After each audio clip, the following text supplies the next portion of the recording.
Alors, si vous avez fini, on peut passer à l'étape suivante.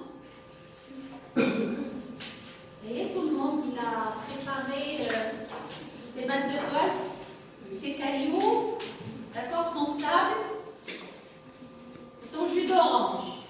C'est bon? Tout est fait. Bien. Alors maintenant, vous avez déterminé vos priorités. Vous les avez maintenant devant vous. Mais le problème, c'est comment on gère ces priorités dans notre quotidien. Quelle importance on accorde à chaque domaine, d'accord, dans notre environnement et dans notre quotidien. Est-ce que, puisque si je dis que la famille, elle est la chose la plus importante pour moi, il faut que ça se voit au niveau de la gestion de temps. C'est-à-dire c'est elle qui doit avoir la partie la plus importante. Si on dit que les études, c'est-à-dire c'est le domaine qui est le plus important pour moi pour le moment, il doit avoir aussi une partie de temps qui est très importante. D'accord? Alors, on va voir ça, mais si vous voulez qu'on réussisse cet exercice, ne le faites pas comme étant ce que je dois faire. Faites-le comme ce que vous faites vraiment, d'accord? Sans ajouter quelque chose, sans rebranger quelque chose. C'est bon? Mais avant, je veux vous présenter cet outil de travail sur lequel on va se baser pour ressortir quels sont les éléments qui nous volent notre temps, d'accord? Et qui ne nous laissent pas efficaces. Ça s'appelle, alors, la grille que vous voyez, elle s'appelle la grille d'Eisenhower, d'accord? Alors, qui est Eisenhower? Eisenhower, c'est le 32e président des États-Unis, d'accord? Donc, c'était un homme efficace. Il n'a jamais, d'accord, promis quelque chose au peuple américain et il ne l'a pas réalisé. D'accord? Et pourtant, il travaille très à l'aise. Il avait des heures de travail qui étaient normales. C'est-à-dire qu'il ne stresse pas, il ne fournit. C'est pas qu'il ne fournit pas un grand effort, mais il ne souffre pas. D'accord? Parce qu'on le remarque, il y a beaucoup de personnes qui passent leur temps à travailler. Mais quand on voit le rendement, il est presque nul. Alors que vous trouvez qu'il y a des personnes qui travaillent 1-2 heures et ils sont efficaces. Même au niveau des études, on a tous croisé des personnes qui se lèvent tôt, qui travaillent entre midi et 2, ils restent jusqu'à 1 heure tardive le soir, et pourtant quand on voit la rentabilité, c'est pas la plus. D'accord? Alors, que d'autres, ils peuvent travailler peut-être 2-3 heures par semaine, et vous trouvez qu'ils ont toujours de bonnes nuits.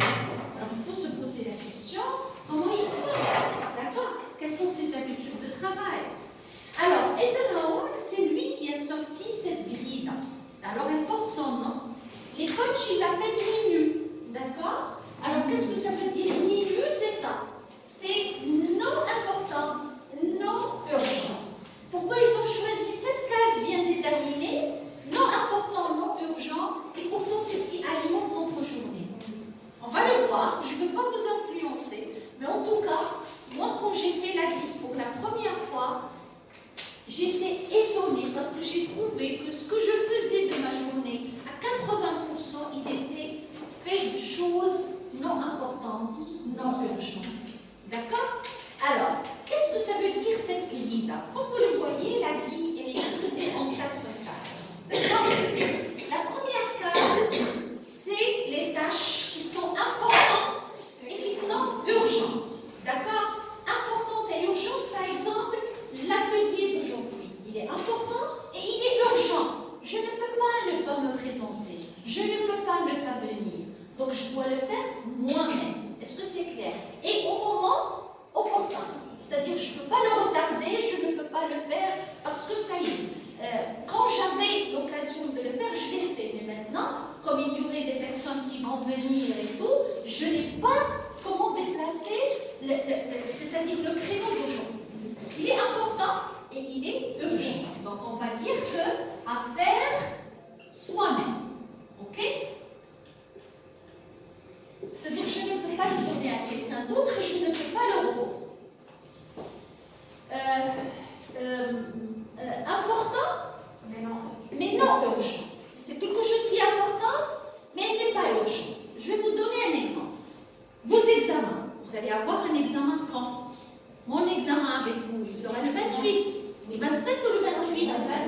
Le 27, voilà. Donc le 27, j'ai un examen primaire. Je dois le déposer minimum 5 jours à l'avance pour la reproduction, d'accord, pour la photocopie, le mettre dans les enveloppes, etc., etc. Donc c'est une tâche que je peux planifier, d'accord, à moyen terme. Voilà, donc je vais me dire, bon, le 27, minimum le 20, d'accord, on est entre le 20 jusqu'au 23, donc dans cet intervalle, je peux préparer mon examen et le donner au directeur adjoint. Est-ce que c'est... Donc c'est quelque chose que je peux planifier à moyen. Ça va? Voilà, elle n'est pas urgente, je ne peux pas la faire maintenant. C'est-à-dire j'ai le droit de la planifier, d'accord? Ici, par exemple, 3 jours, il y a des tâches que je peux planifier d'ici une semaine, il y a des tâches que je peux planifier, par exemple, un mois. On aura le concours d'accès à la formation primaire au mois de juillet, d'accord? C'est moi qui dois déposer l'examen de la filière primaire et de la filière MFE. J'ai le temps, mais je ne vais pas le laisser à la dernière minute pour qu'il devienne urgent, d'accord? Je le planifie. À chaque fois que je trouve un exercice intéressant, je vais le mettre de côté. À chaque fois que je pense à une question intéressante, je vais la mettre de côté. Et un jour, d'accord, que je vais mettre sur mon agenda, je vais m'asseoir sur mon bureau et je vais assembler l'ensemble des questions pour faire l'épreuve du compte. Est-ce que ça va? Donc c'est clair cette notion de... Voilà. Alors, donc c'est à planifier. À planifier. Mais à faire soi-même aussi. Ok? C'est la même chose. Donc je vais le faire moi-même. Ça c'est sûr. Mais sauf que je peux le planifier soit à court terme, à moyen terme, à long terme. Ça va? Ok? Très bien. Alors maintenant, non important, d'accord, mais urgent. Ce que vous voyez. Nous les femmes, on a beaucoup de choses qui sont vraiment urgentes. Mais vraiment, on se pose la question, est-ce qu'elles sont importantes ou pas? D'accord, faire la vaisselle, la lessive, faire des courses, cuisiner, le repassage, tout. On a beaucoup de tâches, d'accord? Beaucoup de tâches, ok? Qui sont peut-être moins importantes que de travailler ou de nous occuper de nos enfants, de leur donner un moment de tendresse et tout. Mais elles doivent se faire. Elles sont urgentes. Elles doivent se faire chaque jour. Vous ne pouvez pas, vous allez, je ne sais pas, pour les personnes qui sont mariées, vous ne pouvez pas venir et dire à 7h30, je n'ai pas préparé le fton. Oui, ça ne se fait pas. D'accord? C'est-à-dire qu'il faut le faire. Il est urgent. Mais il n'est pas vraiment important. Important par rapport à ce que je veux, par rapport à mes objectifs. Est-ce que vous voyez ce que je veux dire? Parce que je vais vous poser la question, qui aime ici faire le ménage? Alors, mets-le dans tes priorités, s'il te plaît. Voilà.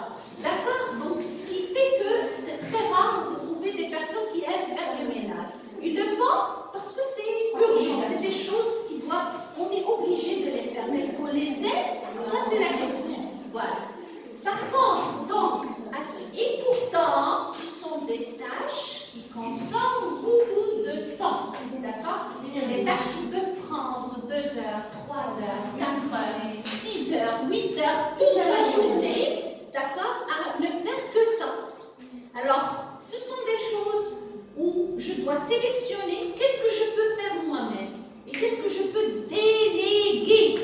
D'accord? Qu'est-ce que je peux déléguer? Déléguer à une personne, déléguer à ma fille ou à mon fils, je peux déléguer à ma soeur, je peux déléguer à une femme de ménage, d'accord? Déléguer à mon mari, donc déléguer, c'est-à-dire demander à quelqu'un d'autre de le faire à votre place. Un exemple, par exemple, ramener un enfant de l'école ou le faire venir de l'école, d'accord? Donc on peut le faire soi-même. Mais on peut faire le covoiturage, d'accord? C'est-à-dire que une fois c'est moi qui va ramener les enfants, une fois c'est mon ami ou ma voisine. Donc ça me permet d'économiser. Donc lorsque je demande à une amie de le faire à ma place, je suis en train de déléguer cette tâche à une autre personne. Est-ce que c'est clair? Voilà. Donc ici on va dire à déléguer. Dans la mesure du possible, bien sûr, parce que des fois on n'a pas le choix. On doit le faire aussi soi. D'accord? Non important, non urgent. Ce ne sont pas des choses importantes, ce ne sont pas des choses urgentes. D'accord? Allez voir les commentaires sur une vidéo. D'accord? Voir combien maintenant comment il a insulté les autres aujourd'hui. Voilà. Qu'est-ce que telle actrice et a mis comme tenue pour aller faire du shopping? Est-ce que vraiment c'est important? Est-ce que vraiment c'est urgent? Non. Mais on le fait. D'accord? On le fait. Je ne peux pas vous critiquer parce que tous on a des fois cette tentation d'aller faire du shopping. Mais on le fait. Il y a quelque chose, il y a une pression intérieure qui nous pousse pour aller faire de la curiosité. D'accord? Et du voyeurisme pour aller voir ce qui se passe à l'extérieur. Sauf que ces petites tâches, allez voir de ce côté, allez voir telle recette de salé, d'accord? Allez voir la fin de ce feuilleton, allez voir la fin de cette série. Tu te trouves avec 6 heures, 5 heures par jour, n'est-ce pas? D'accord? Voilà. Donc ce sont des choses qui ne sont pas importantes, qui ne sont pas urgentes. Eisenhower, il dit à supprimer. D'accord? À supprimer. Si on veut être efficace, parce que là on est en train de chercher l'efficacité. Je ne pense pas que ça va être possible de les supprimer de notre vie, c'est impossible, d'accord? Mais on va lire par exemple à modérer l'usage, à modérer, d'accord? À modérer, à réguler. À réguler. Très bien. Ça va, la grille, elle est claire? Elle est claire, la grille? Très bien. Je ne vais pas vous demander de le faire sur une journée parce que ça va être court et ça ne va pas donner de bons résultats. Ce que je vais vous demander de le faire, c'est de créer une grille comme celle-là, mais vous allez le faire sur une semaine. D'accord? Une semaine. Même lundi dernier, c'est lundi d'aujourd'hui. D'accord?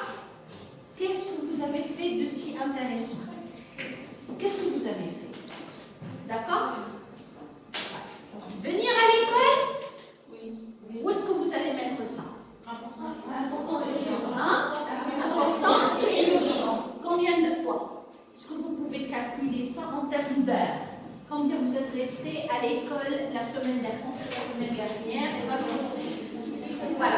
Alors vous allez compter les cours, d'accord, auxquels vous avez assisté, d'accord? Combien ils vous ont pris, plus les frais, c'est-à-dire l'horaire de transport avec l'aller et retour. Donc ça va vous faire quand même une estimation du temps. D'accord? Voilà. Restez à la maison et travaillez. Restez à la maison et travaillez. Important et non urgent. C'est très bien parce que vous préparez votre examen qui est encore là. Voilà. Très bien. Cuisiner. Vous l'avez fait? Sortir avec des amis? Je ne peux pas le dire à votre place. Pour certains, sortir avec des amis, c'est important. D'accord, c'est important. Pour certains. Pour certains. D'accord, moi je ne peux pas le faire à votre place. Est-ce que vous voyez? Il y a des personnes que lorsqu'ils ne sortent pas avec leurs amis, d'accord, s'ils ne se ressourcent pas positivement, ils ne peuvent pas faire autre chose après. D'accord?